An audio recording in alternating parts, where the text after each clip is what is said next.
Good morning students. మనం management అకౌంటింగ్లో 3 models complete చేసుకున్నాం. ఏది ఫైనాన్షియల్ స్టేట్మెంట్స్లో ఆర్థిక నివేదికల విశ్లేషణ, ఎనాలిసిస్ ఆఫ్ ఫైనాన్షియల్ స్టేట్మెంట్స్లో ఏమేమి కంప్లీట్ చేసుకున్నాం ఇప్పటివరకు ప్రీవియస్ క్లాసెస్లో. అంటే ఫైనాన్షియల్ స్టేట్మెంట్స్ అనేటువంటి 5 మోడల్స్, 5 రకాలు. వీటిలో ముందుగా మనం కంపారిటివ్ ఇన్కమ్ స్టేట్మెంట్ని నేర్చుకున్నాం, తులనాత్మక ఆదాయ నివేదికని నేర్చుకున్నాం, తర్వాత తులనాత్మక ఆస్తి అప్పుల పట్టి కంపారిటివ్ బ్యాలెన్స్ షీట్ అనే దాన్ని నేర్చుకున్నాం. తర్వాత మూడవది లాస్ట్ క్లాస్లో కామన్ సైజ్ ఇన్కమ్ స్టేట్మెంట్ని నేర్చుకున్నాం, అంటే కామన్ సైజ్ ఆదాయ నివేదికని నేర్చుకున్నాం. అప్పటికి 3 మోడల్స్ ఓవర్. ఈరోజు 4th మోడల్ చూస్తున్నాం. మనం ఈరోజు 4th మోడల్ చూస్తున్నాం. ఓకేనా? ఫాలో అవ్వగలుగుతున్నారండి? ఓకే. 4th మోడల్ పేరు ఏమిటి? 4th మోడల్లో ఏ స్టేట్మెంట్ని మనం తయారు చేస్తాము అంటే 4th మోడల్లో మనం తయారు చేసే స్టేట్మెంట్ పేరు common size balance sheet. Common size ఆస్తి అప్పుల పట్టి అనే దాన్ని మనం తయారు చేస్తాము. Common size balance sheet, common size ఆదాయ నివేదికని మనం తయారు చేయటం అనేటువంటిది జరుగుతుంది. ఓకేనా? అర్థమవుతుందా మీకు? 4th మోడల్లో ఉన్నాం. మనం 3 మోడల్స్ కంప్లీట్ చేసుకున్నాం. కంపారిటివ్ ఇన్కమ్ స్టేట్మెంట్స్ కంప్లీట్ చేసుకున్నాం, కంపారిటివ్ బ్యాలెన్స్ షీట్ని కంప్లీట్ చేసుకున్నాం, అలాగే కామన్ సైజ్ ఇన్కమ్ స్టేట్మెంట్ని కంప్లీట్ చేసాం. అలాగే ఈరోజు మనం కామన్ సైజ్ బ్యాలెన్స్ షీట్ని తయారు చేస్తున్నాం. ఈ మోడల్ కూడా మనం నేర్చుకున్న తర్వాత 1 more మోడల్ మాత్రం మనకి మిగులుతుంది. అది చిన్న మోడల్ అనుకోండి, కానీ ఈరోజు చెప్పబోయే మోడల్ మాత్రం ఇంపార్టెంట్ మోడల్గా మనం తీసుకోవాలి. ఇది ఎగ్జామ్స్లో వస్తున్నటువంటి సమ్. ఇది ఏ మోడల్ అనేది? Common size balance sheet. అదే తెలుగు మీడియంలో అయినట్లయితే కామన్ సైజ్ ఆస్తి అప్పుల పట్టి అని కానీ, సమ పరిమాణ ఆస్తి అప్పుల పట్టి అని కానీ పిలవాలి. సమ పరిమాణ ఆస్తి అప్పుల పట్టి, common size balance sheet. Common size balance sheet అంటే సమ పరిమాణ ఆస్తి అప్పుల పట్టి అని పిలవాలి. సమ పరిమాణ ఆస్తి అప్పుల పట్టి. తులనాత్మక ఆస్తి అప్పుల పట్టి లాగానే కూడా దీనికి ఒక ఫార్మేట్ అనేది ఉన్నది, దీనికి ఒక నమూనా అనేటువంటిది ఉన్నది. మనకు నచ్చినట్టుగా వేయడం కుదరదు. ఇందులో ఎలా అయితే చెప్పబడిందో ఆ రకంగానే మనం దీన్ని తయారు చేసుకోవాల్సి ఉంటుంది. ఆ రకంగానే దీన్ని మనం తయారు చేసుకోవడం అనేటువంటిది జరుగుతుంది. ఓకేనా? అయితే ఇది ఎలా తయారు చేసుకోవాలి అంటే ఇది 5 కాలమ్స్తో టేబుల్ ఓపెన్ చేసుకోవాలి. 5 కాలమ్స్ తోటి. ఏంటి ఆ కాలమ్స్ అంటే పర్టికులర్స్, వివరాలు. ఇక్కడ కూడా 2 సంవత్సరాలు ఇస్తాడు. 2000, 2001, 1900, 1901, అంటే 2004, 2005 అలా పక్క సంవత్సరాలు 2 ఇవ్వడం జరుగుద్ది. ఇక్కడ 2000, 2001 ఇచ్చాడనే అనుకోండి. 2000, 2001 ఇచ్చినట్టయితే 5 కాలమ్స్ ఏంటండి అంటే ఫస్ట్ కాలం వచ్చి పర్టికులర్స్, తెలుగు మీడియంలో వివరాలు. సెకండ్ కాలం 2000 సంవత్సరం. దీన్ని 2 భాగాలుగా చేసుకోవాలి. ఫస్ట్ టోటల్కి ఒక కాలము, పర్సంటేజ్కి ఒక కాలము. టోటల్ అని కానీ, అమౌంట్ అని కానీ, ఆర్ఎస్ అని కానీ ఎలా అనుకున్నా పర్వాలేదు. మీరు టోటలు, పర్సంటేజ్. అలాగే 2001కి సంబంధించిన టోటలు, పర్సంటేజ్. 5 కాలమ్స్. అర్థమైందండి? పర్టికులర్స్ 2000, 2001, మళ్ళీ 2000లో మొత్తము దానికి సంబంధించిన శాతము, 2001లో మొత్తము దానికి సంబంధించినటువంటి శాతము. ముందుగా ఇంగ్లీష్ మీడియం స్టూడెంట్స్ ఏం చేస్తారండి అంటే ఒక పేజీ ఉండేలాగా స్కేలు, పెన్సిల్ తీసుకుని ఇదే ఫార్మేట్ ఓపెన్ చేయండి. మీకు టోటల్తో సహా క్లారిటీగా చెప్తాను. మీరు స్పెసిమెన్ కరెక్ట్గా వేసుకుంటే సమని ఈజీగా దీన్ని దగ్గర పెట్టుకుని సులభంగా చేసేయచ్చు. మీరు ఏమంటే ఫార్మేటే కరెక్ట్గా వేసుకోగలగాలి. 5 కాలమ్స్ ఉండేలాగా, ఒక పేజీ ఉండేలాగా పొడుగ్గా గీతలు గీయండి. వివరాలు 2000, 2001, 2000లో టోటలు, దానికి సంబంధించిన శాతము, మళ్ళా టోటలు, దానికి సంబంధించినటువంటి శాతం. 5 కాలమ్స్ ఉండేలాగా స్కేలు, పెన్సిల్ తోటి ఫార్మేట్ని నిర్మించండి. కన్ఫ్యూజ్ అవ్వకుండా జాగ్రత్తగా 1 పేజీ ఫార్మేట్ని మీరు నిర్మించుకోండి. స్కేలు పెన్సిల్ తోటి ఫార్మేట్ని నిర్మించుకోండి.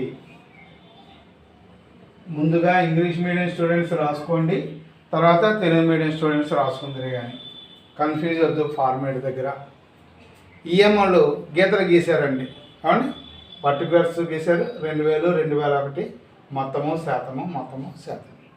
ముందుగా మీరు ఏం చేస్తారంటే కరెంట్ అసెట్స్ అని సైడ్ హెడ్డింగ్ పెట్టండి. కరెంట్ అసెట్స్ రాసేసుకోండి. నేను చెప్తున్నాను, బోర్డు మీద సరిగ్గా కనిపించదు కాబట్టి నేను చెప్తున్నాను, మీరు ఫార్మేట్ రాసుకోండి. Current assets side heading. Current assets side heading పెట్టుకున్న తర్వాత ముందు డెటార్స్ అని రాసుకోండి. ఇంగ్లీష్ మీడియంలో రాసుకోండి కన్ఫ్యూజ్ లేకుండా, తర్వాత తెలుగు మీడియం చెప్తాను. డెటార్స్ ఇక్కడ 3Xలు, ఇక్కడ 2X వేసుకోండి. డెటార్స్ 3Xలు 2Xలు. అలాగే 2001 టోటల్లో కూడా 3Xలు 2Xలు. ఇది మొత్తాంది, ఇది శాతాంది. ఇది మొత్తాంది, ఇది శాతాంది. డెటార్స్ X వాల్యూస్ వేసుకోండి. Next cash. ఇది కూడా 3Xలు 2X వేసుకోండి. క్యాష్. నెక్స్ట్ స్టాక్ అని వేసుకోండి. స్టాక్ ఇది 3Xలు 2Xలు 2X. స్టాక్.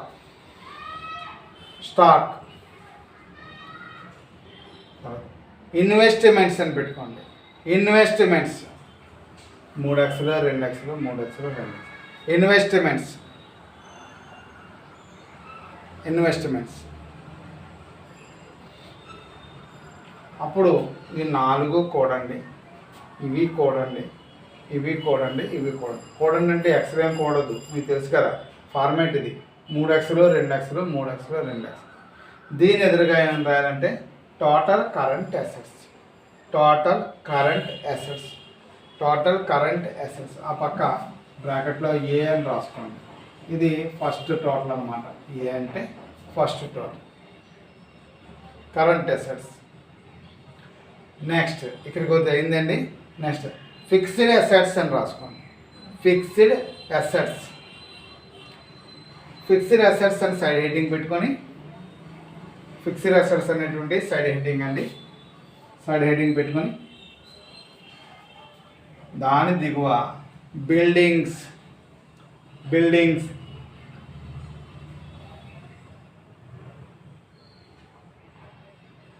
బ్రాకెట్లో మైనస్ డిప్రిషియేషన్ అని రాసుకోండి. Buildings minus depreciation. 3Xలు 2Xలు 3 2.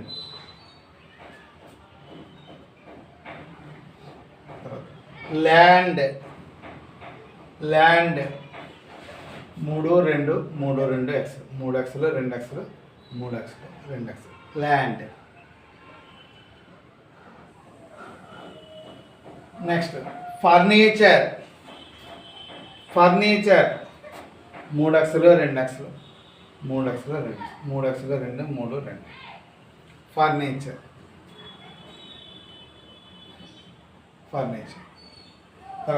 టోటల్ ఫిక్స్డ్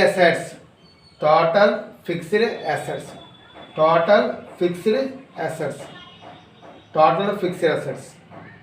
ఇది బి టోటల్ అనుకోండి. ఇది బి టోటల్. 3Xలు 2Xలు 2X.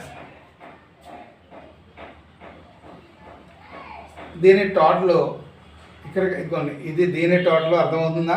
ఇది దీని టోటల్. ఇది కలిపి ఇక్కడ వేసుకోండి.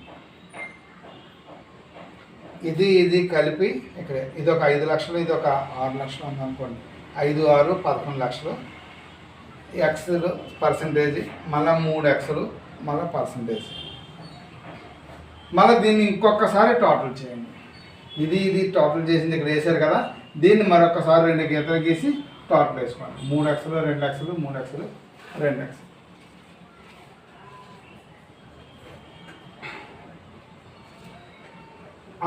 దాని ఎదురుగుండా టోటల్ అసెట్స్ అని రాసుకో. ఇది టోటల్ అసెట్స్. నాకు కొంచెం ఇరుకైంది పైకి కిందకి. టోటల్ అసెట్స్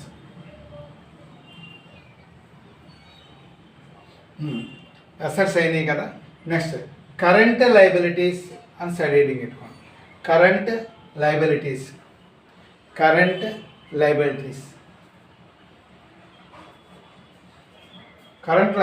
అనేది సైడ్ హెడ్డింగ్ అండి. Current liabilities side heading. దాంట్లో first point sundry creditors. 3x 2x 3x 2x. సండ్రీ క్రెడిటార్స్ 3 2 3 2.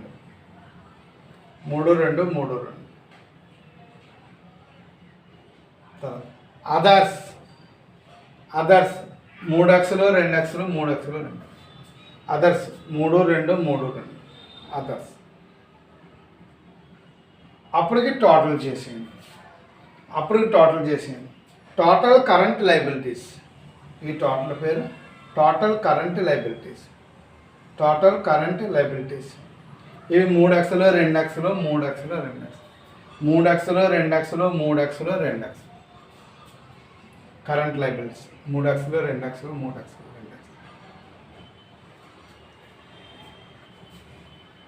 దాన్ని ఇంకా కంటిన్యూ చేయండి. నాకు అక్కడ సరిపోక ఈ పక్కన వేసాను నేను. మీరు దాన్నే ఇంకా పొడిగించండి. మీకు కరెంట్ లైబిలిటీస్ అయినాయి. నెక్స్ట్ దీని కింద side heading long term loans. దాని కిందే కంటిన్యూ చెప్తున్నాను. నాకంటే సరిపోలేదు కాబట్టి ఇక్కడ వేసాను. మీకు సరిపోతుంది. దానికి ఇంకా పొడిగించాను. లాంగ్ టర్మ్ లోన్స్, డిబెంచర్స్ అంటారు. లాంగ్ టర్మ్ లోన్స్ అనేవి సైడ్ హెడ్డింగ్. దాంట్లో డిబెంచర్స్ అని రాయండి. 3x 2x 3x 2x. 3x 2x 3x 2x. దాన్ని కూడండి.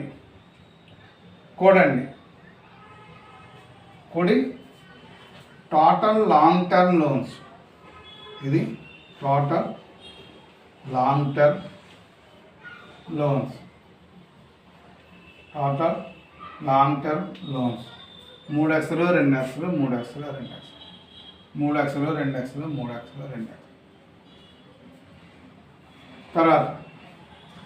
తర్వాత side heading capital funds.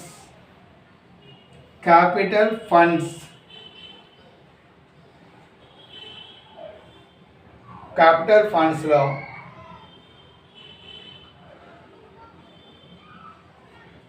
First equity share capital.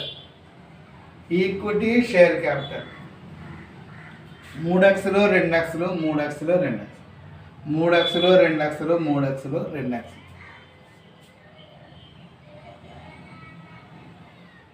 Equity share capital అయ్యాక క్యాపిటల్ రిజర్వ్. 3x 2x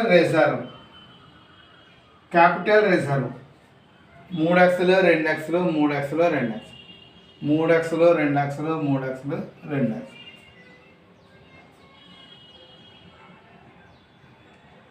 తర్వాత general reserve. Capital reserve అయ్యాక general reserve 3x 2x 3x 2x. General reserve తర్వాత sinking fund. 3x 2x 3x 2x. 3 2 3 2.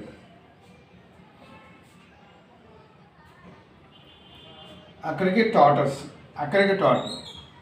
Total capital funds. 3x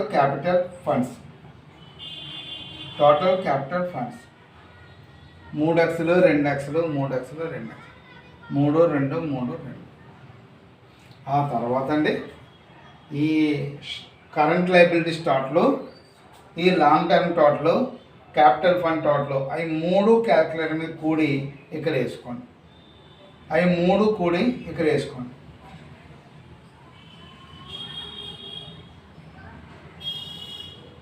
ఆ 3 కూడా ఇక్కడ వేసిన తర్వాత ఇక్కడ 3x 2x 3x 2x వేసాక దీన్ని ఇంకోసారి టోటల్ గీత కొట్టి దీన్ని కూడేయండి.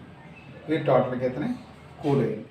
3x 2x 3x 2x 3x 2x 3x 2x.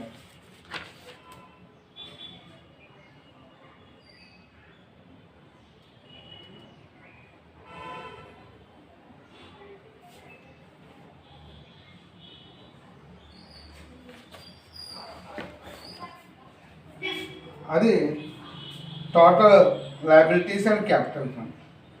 Total liabilities and capital fund. లేదంటే ఇంకా సింపుల్గా ఉండాలంటే మీరు ఏం చేస్తారంటే ఈ టోటల్ కలిపి ఇంక ఇక్కడ వేసేయండి. ఇంకా ఇక్కడికి వేసేయండి చాలు. మీరు కన్ఫ్యూజ్ అయిపోతున్నట్టయితే ఈ వర్షం మానేయండి. అవ్వకుండా ఏం చేశానంటే ఈ టోటల్ కలిపి ఇక్కడ కూడేసి టోటల్ వేసాను. అసెట్స్లో కూడా అదే సమ్ చేసినప్పుడు మీకు క్లారిటీ చెప్తాను. సమ్ చేసినప్పుడు మీకు క్లారిటీగా చెప్తాను. మీకు ఒకవేళ ఏమైనా కన్ఫ్యూజ్ అవుతుంది. ఫార్మేట్ వేసుకున్నప్పుడు కొద్దిగా కన్ఫ్యూజ్గానే ఉంటుంది. అది కొంచెం జాగ్రత్తగా మనం చేస్తే కన్ఫ్యూజన్ పోతుంది. డైరెక్ట్ కూడా వేసేస్తే ఇంకొంచెం దెబ్బలు లేనట్టుగా ఉంటుంది. ఇది comparative balance sheet. Comparative balance sheet format. Comparative balance sheet format. Okay, English medium వాళ్ళు రాసుకున్నారు కాబట్టి ఇప్పుడు తెలుగు మీడియం వాళ్ళు ఫార్మేట్ తీసుకోండి. పర్టికులర్స్ 2000 2001 అంటే వివరాలు 2000 2001. తెలుగు మీడియం వాళ్ళు వివరాలు 2000 2001. ఇప్పుడు తెలుగు మీడియం రాసుకోండి. వివరాలు 2000 2001. దీంట్లో మొత్తము శాతము మళ్ళా మొత్తము శాతం. తెలుగు మీడియంకి చెప్తున్నానండి. ఇంగ్లీష్ మీడియం ఫార్మాట్ రాసుకున్నారు, వాళ్ళు పక్కన పెట్టుకోండి. తెలుగు మీడియం వాళ్ళు నోట్ చేసుకోండి. 5 కాలమ్స్తో టేబుల్ గీశారు. మీరు ఇందాకే చెప్పాను గీసి ఉంచమని చెప్పి 5 కాలమ్స్తో గీశారు. కాలమ్స్ ఏంటి అంటే వివరాలు 2000 2001. 2000 2 కాలమ్స్ మొత్తము శాతము. 2001 కూడా మొత్తము శాతం.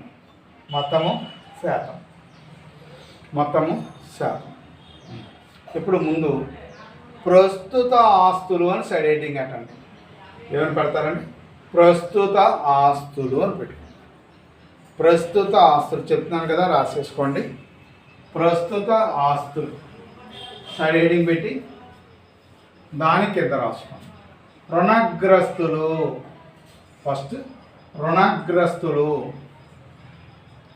3x 2x 3x 2x. రుణగ్రస్తులు 3x 2x 3x 2x. రెండో ఐటమ్ నగదు అని రాసుకోండి. నగదు 3x 2x 3x 2x. నగదు 3x 2x 3x 2x.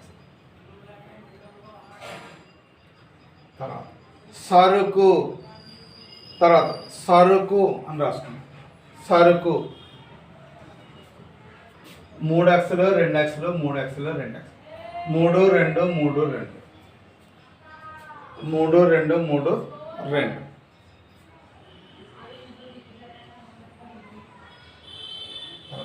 పెట్టుబడులు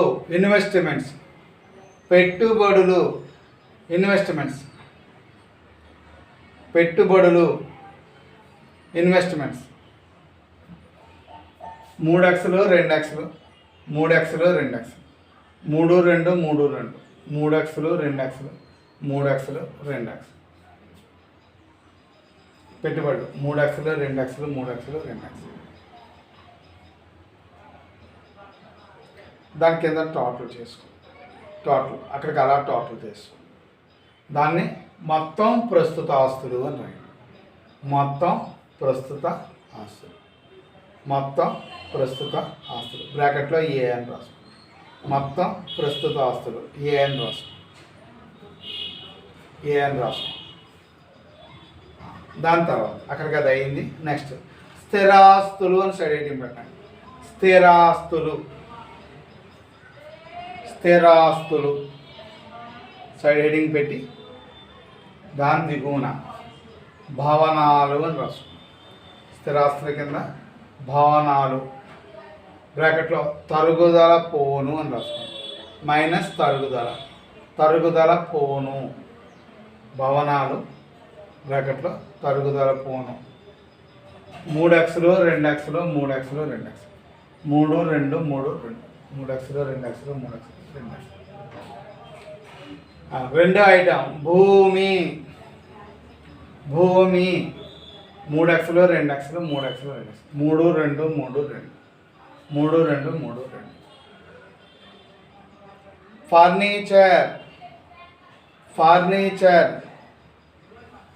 ఫర్నిచర్ 3x 2x 3 2 3 2 3 2 3 2 3 2 3 2 ఫర్నిచర్.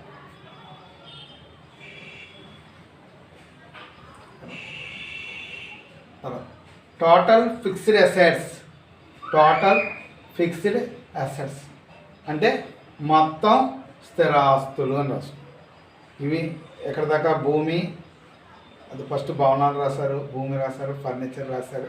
ఆ టోటల్ చేసి దాన్ని మొత్తం స్థిరాస్తులు అని రాయండి. బ్రాకెట్లో బి మొత్తం స్థిరాస్తులు ఇవన్నీ. ఇక్కడేమో ప్రస్తుత ఆస్తుల టోటల్, ఇది స్థిరాస్తుల టోటల్. ఉదాహరణకి ఇది 3 లక్షలు, ఇది 2 లక్షలు వచ్చింది అనుకోండి. ఈ 3 2 కలిపి 5 ఇక్కడ వేయండి. చూడండి, ఇది కలిపిన టోటల్ కింద 3x 2x 3x 2x. అది టోటల్ అసెట్స్ అంటే మొత్తం ఆస్తులు అని రాసుకోండి. మొత్తం ఆస్తులు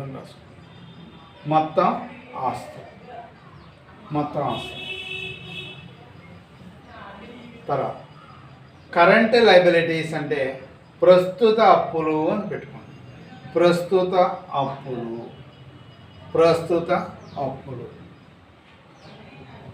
సైడ్ హెడ్డింగ్ ప్రస్తుత అప్పులు సైడ్ హెడ్డింగ్ కింద రాసుకోండి. వివిధ రుణదాతలు 3x 2x 3x 2 3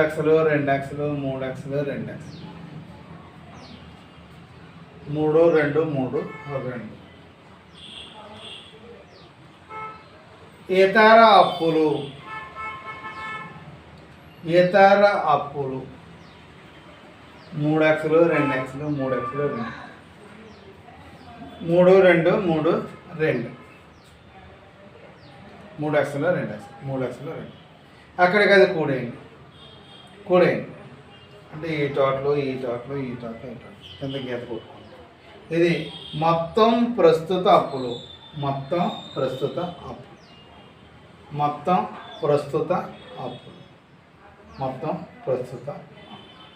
దాని కింద నాకు షోడ్ సరిపోక ఇక్కడ రాశాను. ప్లేస్ అక్కడ నాకు షార్టేజ్ వచ్చింది, అందువల్ల ఇక్కడ రాశాను. మీరు దాన్ని కంటిన్యూ చేసుకోండి. నోట్బుక్లో మీకు చోటు ఉంటుంది కాబట్టి ప్లేస్ ప్రాబ్లం లేదు కదా, కంటిన్యూ కిందకి దింపుకోండి. Next side heading long term loans అంటే స్థిర అప్పులు సైడ్ హెడింగ్ పెట్టుకోండి. స్థిర అప్పులు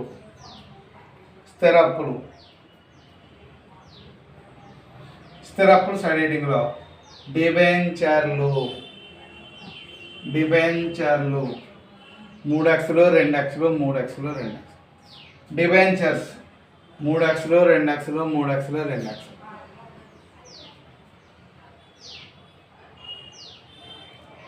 ఆ డిబెంచర్ని కూడండి. ఇది కూడికి మొత్తం, ఇది దీని కూడికి. ఈ టోటల్ని మొత్తం స్థిర అప్పులు అని రాసుకోండి. మొత్తం స్థిర అప్పులు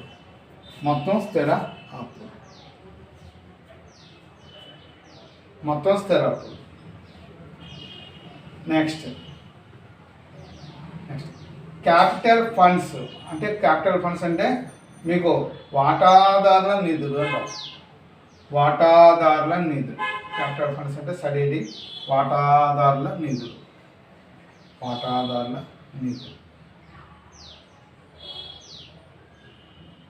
వాటాదారు నిధులు. ఈక్విటీ వాటా మూలధనం. ఫస్ట్ ఈక్విటీ వాటా మూలధనం. ఈక్విటీ వాటా మూలధనం. ఈక్విటీ వాటా మూలధనం.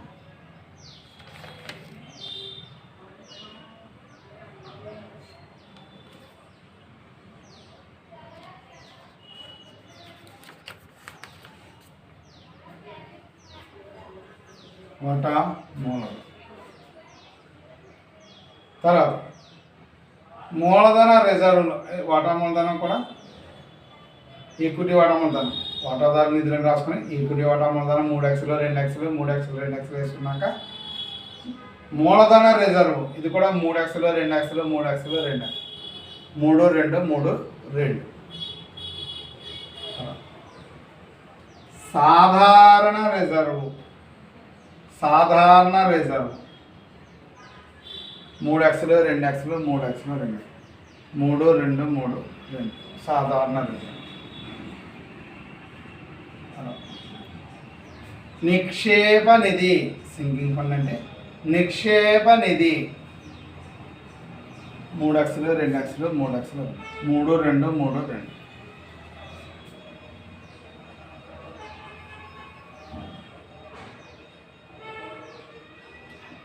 ఆ టోటల్ చేసి ఇలా టోటల్ గీత కొట్టి టోటల్ చేసి ఇక్కడికి ఇలాగా టోటల్ చేసి ఆ టోటల్ ఎదురుకుండా వాటాదారుల నిధులు. మొత్తం వాటాదారుల నిధులు. మొత్తం వాటాదారుల నిధులు. మొత్తం వాటాదారుల నిధులు. అది అయ్యాక అప్పుడు ప్రస్తుత అప్పులు టోటలు, స్థిర అప్పులు టోటలు, వాటాదారు నిధులు టోటల్ ఈ 3 టోటల్లో కలిపి ఈ కింద వేయాలి. ఇది కింద 3x 2x 3x 2x వేసి అడుగును కూడా గీత కొట్టి దీన్ని మొత్తం అప్పులు వాటాదారు నిధులు. మొత్తం అప్పులు ప్లస్ వాటాదారు నిధులు. మొత్తం అప్పులు ప్లస్ వాటాదారుల నిధులు. మొత్తం అప్పులు ప్లస్ వాటాదారుల నిధులు. మొత్తం అప్పులు ప్లస్ వాటాదారుల నిధులు. ఇప్పుడు మనం చూసినట్టయితే 4th మోడల్ని కంప్లీట్ చేసుకున్నాం. 4th మోడల్ ఏంటంటే కామన్ సైజ్ బ్యాలెన్స్ షీట్. దీని ఫార్మేట్ కంప్లీట్ అయింది ఏమంటే సమ్స్ మాత్రం నెక్స్ట్ క్లాస్లో చూడడానికి వీలవుతుంది. ఫార్మేట్ అయిందండి. సమ పరిమాణ ఆస్తులు బట్టి కామన్ సైజ్ బ్యాలెన్స్ షీట్ అనేటువంటి దాని తాలూకా ఫార్మేట్ పూర్తి చేసుకున్నాం. నెక్స్ట్ క్లాస్లో సమ్ తీసుకుని ఎట్లా ఆన్సర్ చేయాలి అనేది చూద్దాం.